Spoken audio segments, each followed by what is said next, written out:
स्वागत है साथियों, आप सभी का हमारे इस चैनल पर फिर से दोबारा। देखिए, जो हमने प्राचीन इतिहास की श्रृंखला स्टार्ट किया है, मौर्य वंश में 4 वीडियो, आज ये चौथा वीडियो है। इसके बाद एक वीडियो और रहेगा, फिर मौर्यकालीन इतिहास पूरी तरीके से समाप्त हो जाएगी। और हमने आपको पहले भी बताया है कि ये जो हमने जो इतिहास के प्राचीन इतिहास का जो ये श्रृंखला स्टार्ट किया है, इसको मैंने वनडे एग्जाम से लेकर पूरे सिविल सर्विस एग्जाम तक के पूरे एकदम डिटेल में कंप्लीट कराए हैं। अगर कोई व्यक्ति अगर पूरे वीडियो से नोट्स अपना बना लेगा तो ये मेरा दावा है कि उसका प्राचीन इतिहास से जल्दी गलत नहीं होगा, क्योंकि मैंने पॉइंट बहुत कम ही छोड़े हैं ऐसे जो इम्पोर्टेंट ना हो। चलिए आते हैं हम अब आज फिर से आगे स्टार्ट करते हैं वीडियो। नेक्स्ट अगला भाग शुरुआत करते हैं प्राचीन इतिहास का। देखिए, हमने अशोक के कुछ शिलालेखों को बता दिया, अशोक के कुछ बातों को बता दिया था।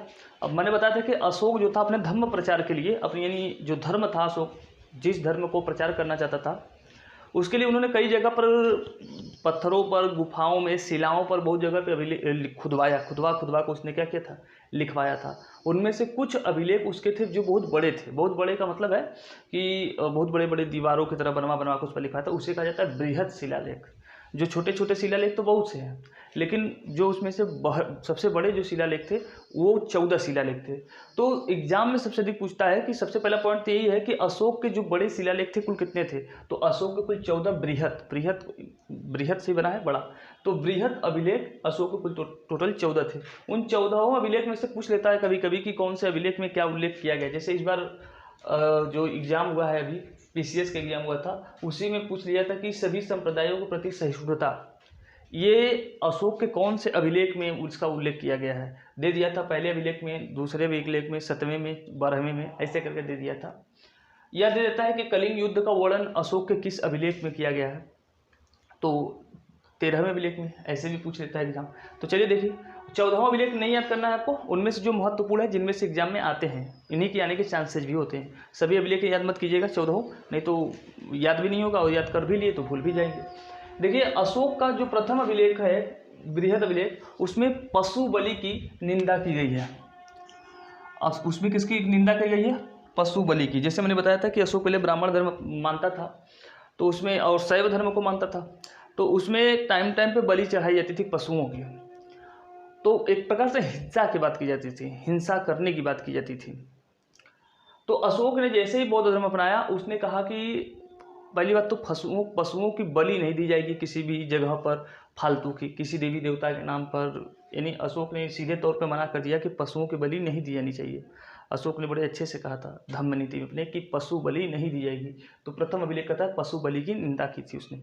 फिर दूसरे अभिलेख में क्या कहा था कि मनुष्य के साथ साथ पशुओं की भी चिकित्सा की जानी चाहिए। मतलब इतना अशोक इतना दयालु सहृदय हो चुका था कि उसने कहा था कि हमारे राज्य में मनुष्य की, तो जिसके पास पैसे नहीं है, जो गरीब है, चाहे जो भी हो, उनका इलाज फ्री में तो होगा ही, साथ ही साथ पशुओं का भी इलाज फ्री में होना चाहिए। पशुओं के भी इलाज के लिए उसने जगह जगह पर क्या किया था, औषधालय खोला था, चिकित्सालय खोले थे। तो पहले वाले में सिर्फ पशु बलि की निंदा की थी, दूसरे वाले में मनुष्य के साथ साथ पशुओं के चिकित्सा की बात की थी। और 7वें अभिलेख में, तो पहले दूसरे के बाद 7वें पे जाते हैं, सभी संप्रदायों के प्रति सहिष्णुता की बात की थी। सहिष्णुता का मतलब क्या होता है? टॉलरेंस, जिसे इंग्लिश में बोलते हैं टॉलरेंस। टॉलरेंस का मतलब है, जैसे हम मान लेते हैं कि अगर आप हिंदू धर्म के हैं और आपके पास कोई व्यक्ति आया, और जैसे आप हिंदू धर्म के और आपका मित्र एक मुस्लिम है, तो आपके दूसरे मित्र ने आपको आकर उस मुस्लिम के खिलाफ भड़का रहा है कि ये मुस्लिम है, ये ऐसे हैं, या भाई हमारे दुश्मन हैं, इनकी परंपराएं ऐसी हैं, ऐसे हैं, वैसे हैं, आपको खूब भड़का रहा है। लेकिन आप क्या करते हैं कि आप अपने धर्म का सम्मान तो करते ही हैं, साथ ही साथ दूसरे के धर्म का भी क्या कर रहे हैं, सम्मान कर रहे हैं, आप भड़क नहीं जा रहे हैं, तो कहा जाएगा कि आप सहिष्णु हैं। सहिष्णु का मतलब जो आप अपनी बात को भी मानते हैं, साथ ही साथ दूसरे की भी बातों को सुनने की क्षमता आपके अंदर है। ये नहीं कि दूसरे की बातों को सुनने की क्षमता नहीं, तो आप कहा जाएगा कि आप धार्मिक सहिष्णु नहीं है। तो अशोक के समय में भी ब्राह्मण धर्म था, बौद्ध धर्म था, जैन धर्म था।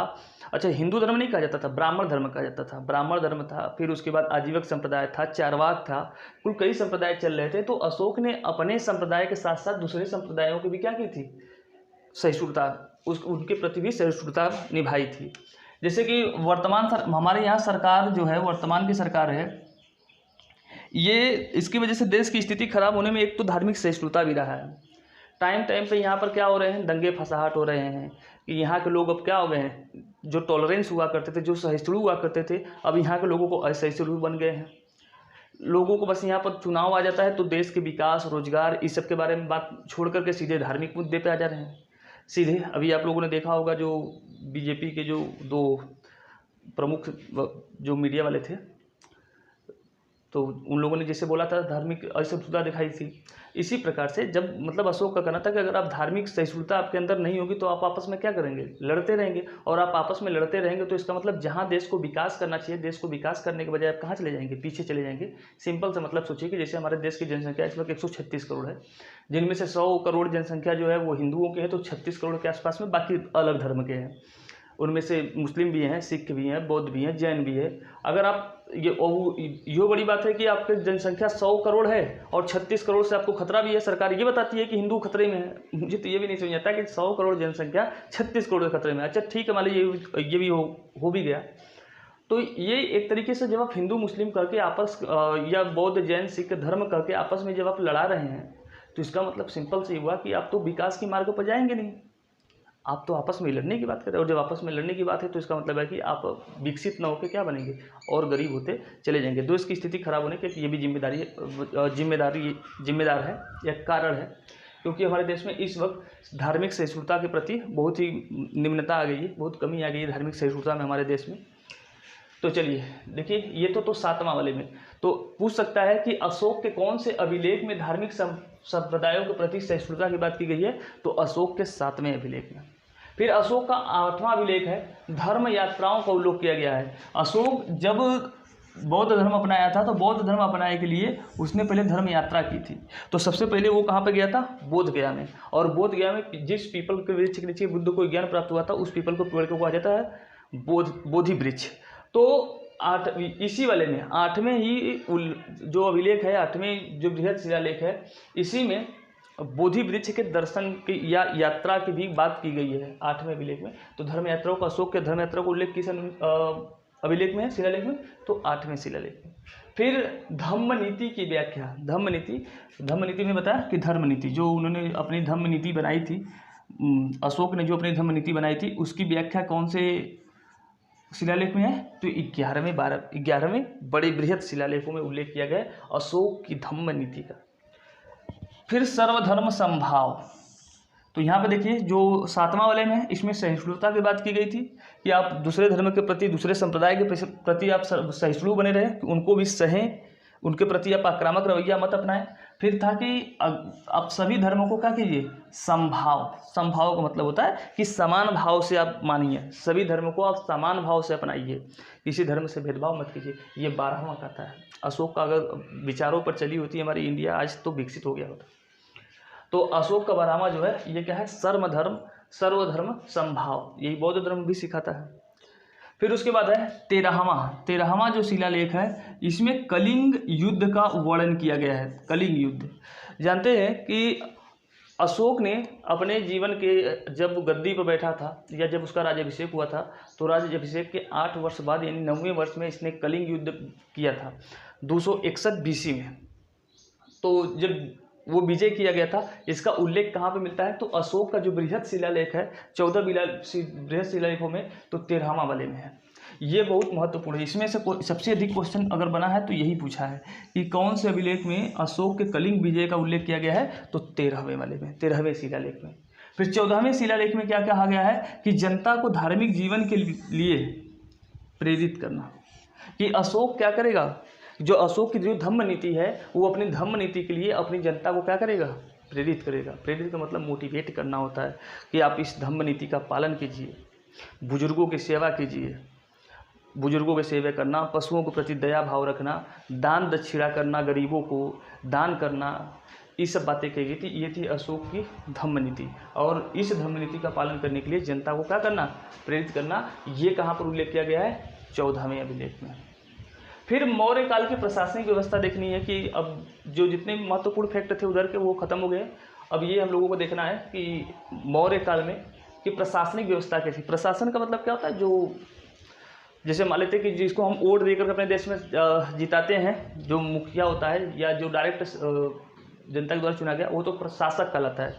जैसे हमारे जो नेता लोग हैं, मंत्री लोग हैं, ये शासक है। शासक जिन अधिकारियों को नियुक्ति करते हैं उन्हें कहते हैं प्रशासक। ये प्रशासक क्या करते हैं कि सीधे आम जनता के बीच में रह करके काम करते हैं। प्रशासन कैसे चलाया जाता है, इनको ट्रेनिंग दिलाई जाती है, ट्रेनिंग उनिंग दिया करके इनको अच्छे से प्रशिक्षित किया जाता है कि आपको प्रशासन कैसे देखना है। तो मौर्य काल में प्रशासनिक व्यवस्था कैसी थी इसका देखिए। मौर्य काल के बारे में जानने का सबसे अच्छा अगर कोई स्रोत है, पुस्तक कोई है, तो वो है चाणक्य की जो अर्थशास्त्र पुस्तक है। अर्थशास्त्र पुस्तक से हमें सबसे अधिक जानकारी मिलती है। तो कौटिल्य, तो उनकी पुस्तक जो है मौर्य काल के प्रशासन जानकारी हमें पता चलता है अर्थशास्त्र। तो उनके बारे में थोड़ा सा जान लेते हैं, चाणक्य के बारे में या कौटिल्य के बारे में या विष्णुगुप्त। चाणक्य, विष्णुगुप्त, कौटिल्य एक ही व्यक्ति का नाम है। तो कौटिल्य ने राज्य की सप्तांग विचारधारा बताई थी। जैसे आज वर्तमान में कोई पूछे कि राज्य की कितनी विशेषताएं हैं तो आप 4 बताते हैं, लेकिन इनके हिसाब से कि राज्य की इन्होंने कितनी विचारधारा बताई थी, सप्तांग, 7 अंग बताए थे कि किसी भी राज्य के 7 अंग होने चाहिए। अर्थशास्त्र में कौटिल्य ने बताया था सप्तांग विचारधारा। तो सबसे पहले तो क्वेश्चन यही बना है कि राज्य की सप्तांग विचारधारा किसने सर्वप्रथम दिया था, तो उस व्यक्ति का नाम था चाणक्य या कौटिल्य या विष्णुगुप्त। तो सप्तांग सिद्धांत जो जिसने सबसे पहले, चलिए देखते हैं कि उनके सप्तांग में, जो कौटिल्य के जो सप्तांग था, उस सप्तांग में वो 7 अंग कौन कौन थे राज्य के। तो राज्य के 7 अंग थे। एक तो था राज्य, एक था राजा। तो राज्य सबसे पहला होना चाहिए। राज्य का मतलब एक कोई क्षेत्रफल होनी चाहिए, राज्य का मतलब कोई क्षेत्रफल होना चाहिए। फिर उस क्षेत्रफल में कोई एक क्या होना चाहिए, राजा होना चाहिए। अगर राजा है तो राजा को सलाह देने के लिए क्या होना चाहिए, मंत्री होना चाहिए। मतलब राज्य की परिभाषा मुझे बताता है कि सबसे पहले तो एक राज्य क्षेत्र होना चाहिए। राज्य मतलब यहाँ पे क्षेत्र से, क्षेत्र होना चाहिए। फिर राजा होना चाहिए, उसके पास मंत्री होना चाहिए। और मंत्री है, राजा है, इस क्षेत्र है, तो उसको चलाने के लिए क्या होना चाहिए, कर भी वसूल करना चाहिए, यानी कि कोष होना चाहिए। कर या कोष, जो पैसे वसूल किए जाते हैं उसे कहते हैं कोष, जहाँ जमा किया जाता है। तो कर होनी चाहिए, कोष, कर या कोष होना चाहिए। फिर मित्र भी होने चाहिए, यानी कि दुश्मन ही होने चाहिए। मित्र होने चाहिए जिससे कि अच्छे संबंध हो, जरूरत पड़ने को हमारी क्या कर सके, मदद कर सके। तो कोष होना चाहिए, मित्र भी होना चाहिए।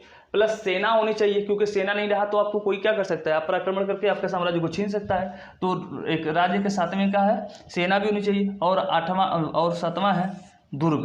दुर्ग का मतलब होता है कि आप राजा जहाँ रहते हो, राजा के महल के चारों ओर एक बड़ी बड़ी ऊंची ऊंची क्या होनी चाहिए, दीवारें होना चाहिए, जिससे क्या हो, जब कोई आक्रमण करे तो उस दुर्ग के अंदर वो सुरक्षित रह सके।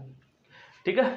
तो राज्य, राजा, मंत्री, कर, मित्र, सेना तथा दुर्ग, ये 7 चीजें होने चाहिए। फिर आगे मौर्य काल का प्रशासन केंद्रीकृत थी। देखिए केंद्रीकृत का मतलब क्या होता है कि जैसे हमारे वर्तमान में अगर सरकार की बात की जाए, तो हमारे अगर वर्तमान में अगर देश की सरकार बात की जाए तो सरकार 3 तरीके से कार्य करती है। एक है कार्यपालिका, कार्यपालिका मतलब जो मंत्री सब होते हैं, कार्यपालिका है। फिर दूसरा न्यायपालिका है और तीसरा व्यवस्थापिका, जो कानून बनाती है, जो संसद है।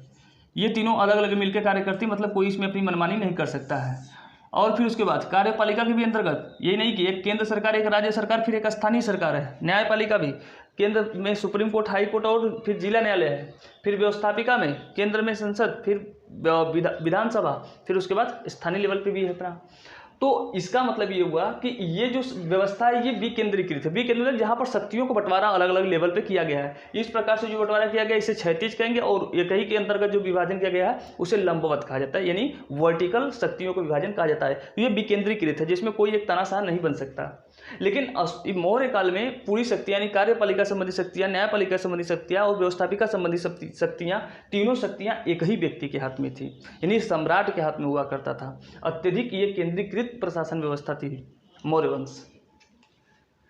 ये बात समझ आई आपको कि मौर्य काल में प्रशासन व्यवस्था कैसी थी, तो केंद्रीकृत। तो अगर आपसे पूछ लिया जाए कि मौर्य काल की प्रशासन व्यवस्था कैसी थी, तो कहेंगे कि अत्यधिक केंद्रीकृत थी, सब कुछ अधिकतर राजा पे ही निर्भर था। फिर तीर्थ, तीर्थ का मतलब होता है अधिकारी। तीर्थ का मतलब कोनो पवित्र स्थल नहीं, बल्कि उच्च अधिकारियों को उस वक्त तीर्थ कहा जाता था। मौर्य काल में जो उच्च अधिकारी होते थे उन्हें क्या कहा जाता था, तीर्थ। मौर्य काल में उच्च अधिकारियों को तीर्थ कहा जाता था। फिर चाणक्य को पुराणों में द्विजर्षभ कहा गया है। द्विजर्षभ, द्विजर्षभ का मतलब होता है श्रेष्ठ ब्राह्मण। कभी कभी तो मुझे लगता है कि जैसे बहुत बार जब भी इतिहास पढ़ा जाता है, मौर्य काल या प्राचीन इतिहास जब भी पढ़ते हैं, तो ऐसा दिखाया जाता है कि इसलिए लगता है कि मौर्य बहुत छोटा था। चंद्रगुप्त मौर्य जिससे लगता है बहुत छोटा मोटा शासक था, उसको महान बताने वाला जो था वो कौन था, ये चाणक्य थे। लेकिन मुझे लगता है कभी कभी ना कि ये भेदभाव किया गया है मौर्य के साथ, चंद्रगुप्त मौर्य के साथ। चंद्रगुप्त खुद महान शासक रहा होगा। और ये जो चाणक्य है ये ब्राह्मण रहा होगा। तो ब्राह्मण, चूँकि जो पुराण है इन पुराणों में चाणक्य को चंद्रगुप्त मौर्य को शूद्र कहा गया है। तो अब उतना बड़ा राजा था तो ये लोग कैसे स्वीकार कर लेते, ब्राह्मण लोग कैसे स्वीकार कर लेते कि चंद्रगुप्त मौर्य बहुत बड़ा सम्राट है या बहुत बड़ा शासक है। तो उन लोगों ने सोचा होगा कि इतिहास को कुछ इस तरीके से बनाते हैं, और ये भी ब्राह्मण थे चाणक्य भी, कि इतिहास को कुछ इस तरीके से बनाते हैं कि जिसमें ये लगे कि ये शूद्र व्यक्ति था, ये अपने वजह से बहुत बड़ा सम्राट नहीं बना है बल्कि हमारे बदौलत बना है। तो इसलिए मुझे लगता है कि चाणक्य को हर जगह बढ़ा चढ़ा के बताया गया है कि चाणक्य बहुत बुद्धिमान था, बहुत ये था वो था। मुझे लगता है ऐसा बढ़ा चढ़ा के बनाया गया, बाकी लोगों की अपनी विचारधारा है। क्योंकि जिस प्रकार से पुराणों में उसे द्विजर्षभ कहा गया, पुराणों में देखिए कि तो आपको पुराणों में ही मौर्य वंश को शूद्र कहा गया है, लेकिन इसके जो मंत्री है चाणक्य को द्विजर्षभ यानी श्रेष्ठ ब्राह्मण कहा गया है। इसका मतलब एक को महान बताया गया है तो एक को घटिया बताया गया है। ये ऐसा क्यों भेदभाव किया गया होगा, इस पर अपना ध्यान देंगे तो समझ में आएगा कि मुझे लगता है कि ब्राह्मणों ने चाणक्य को जानबूझ करके बढ़ा चढ़ा के बताया हर जगह कि चाणक्य बहुत महान था, बहुत बुद्धिमान था, ये था वो था। मुझे लगता है ऐसे सब बढ़ा चढ़ा करके बातें बताई की गई हो। फिर आगे है, चाणक्य को भारत का मैकियावेली कहा जाता है। क्या कहा जाता है? मैकियावेली। क्योंकि इटली में एक व्यक्ति था जिसका नाम था मैकियावेली। कई बार पूछा है कि मैकियावेली कौन था, तो ये इटली में था। इटली का जिसने एकीकरण किया था, जिसने इटली का एकीकरण, जैसे इटली बिखरा बिखरा था तो इटली को एक प्रकार से बहुत बड़ा राजनीतिक और कूटनीतिक कार्य था, ये कूटनीतिक कार्य। तो ब्राह्मणों ने कहा कि द्विज ब्राह्मण था यानी श्रेष्ठ ब्राह्मण था। तो जैसे जिस प्रकार से इटली में मैकियावेली ने काम किया था, उसी प्रकार से मौर्य वंश में चाणक्य के समय में चंद्रगुप्त मौर्य के समय में चाणक्य ने कार्य किया था। इसलिए ये भी क्या है, इसको भारत का मैकियावेली कहा जाता है। एग्जाम में कई बार पूछा है कि भारत का मैकियावेली किसे कहा जाता है। फिर है अर्थशास्त्र। अर्थशास्त्र जो है ये संस्कृत भाषा में लिखी गई है। मैंने कहा ना कि चाणक्य ब्राह्मण थे, तो ब्राह्मण किस भाषा में यूज करेंगे? ब्राह्मण संस्कृत पढ़ेंगे। तो ये संस्कृत में लिखा गया है, ये संस्कृत भाषा में। एग्जाम में ये भी पूछा गया अर्थशास्त्र किस भाषा में लिखा गया, ऑप्शन देता है पाली में, प्राकृत में, संस्कृत में और अरेमाइका, इसी प्रकार से और कोई दे देता है। तो संस्कृत में लिखा गया है और ये गद्य एवं पद्य दोनों में है। ये जो अर्थशास्त्र है ये गद्य एवं पद्य दोनों में है, क्योंकि इन लोगों को पद्य के रूप में ही सब कुछ सिखाया जाता था, सब कुछ याद कराया जाता था। फिर अर्थशास्त्र में उल्लिखित पद एवं तीर्थ। तीर्थ का मतलब मैंने बताया कि अधिकारी होते हैं। तीर्थ का मतलब क्या होता है? अधिकारी। हमने बताया कि तीर्थ जो है उच्च अधिकारियों को कहा जाता है। अर्थशास्त्र में उल्लिखित पद एवं तीर्थ। पुरोहित। पुरोहित का मतलब होता है कि जो प्रमुख धर्म अधिकारी होते हैं, जो प्रमुख धर्म अधिकारी होते थे उन्हें कहा जाता था पुरोहित। मैंने कहा कि ये जो चाणक्य था ये ब्राह्मण था, तो ये भी पुरोहित कहा जाता था इसे। तो ये जो प्रमुख पुरोहित होते थे, जो प्रमुख धर्म अधिकारी होते थे उन्हें कहा जाता पुरोहित या प्रधानमंत्री।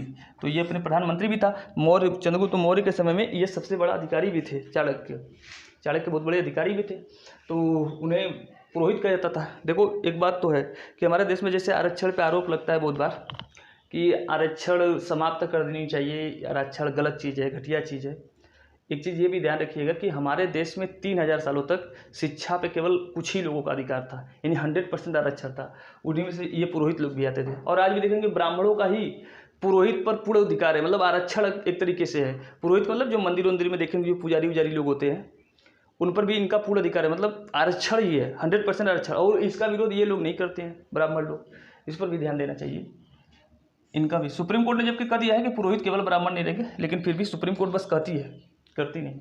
चलिए आगे देखिए। समाहर्ता एक अधिकारी होती थी।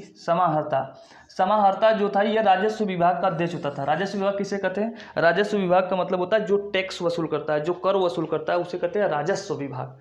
हमारे देश में जैसे हम पे टैक्स लगता है ना, जीएसटी लगता है, तो डायरेक्ट इनडायरेक्ट कई प्रकार के टैक्स लगते हैं। तो जो अधिकारी इन टैक्स को वसूल करने का प्रमुख होता है उसे कहते हैं, वर्तमान में तो अलग नाम जाना जाता है, लेकिन इंग्लिश में क्या कहा जाता था और उस वक्त मौर्य काल में उसे समाहर्ता कहा जाता था, जो राजस्व विभाग का अध्यक्ष होता था।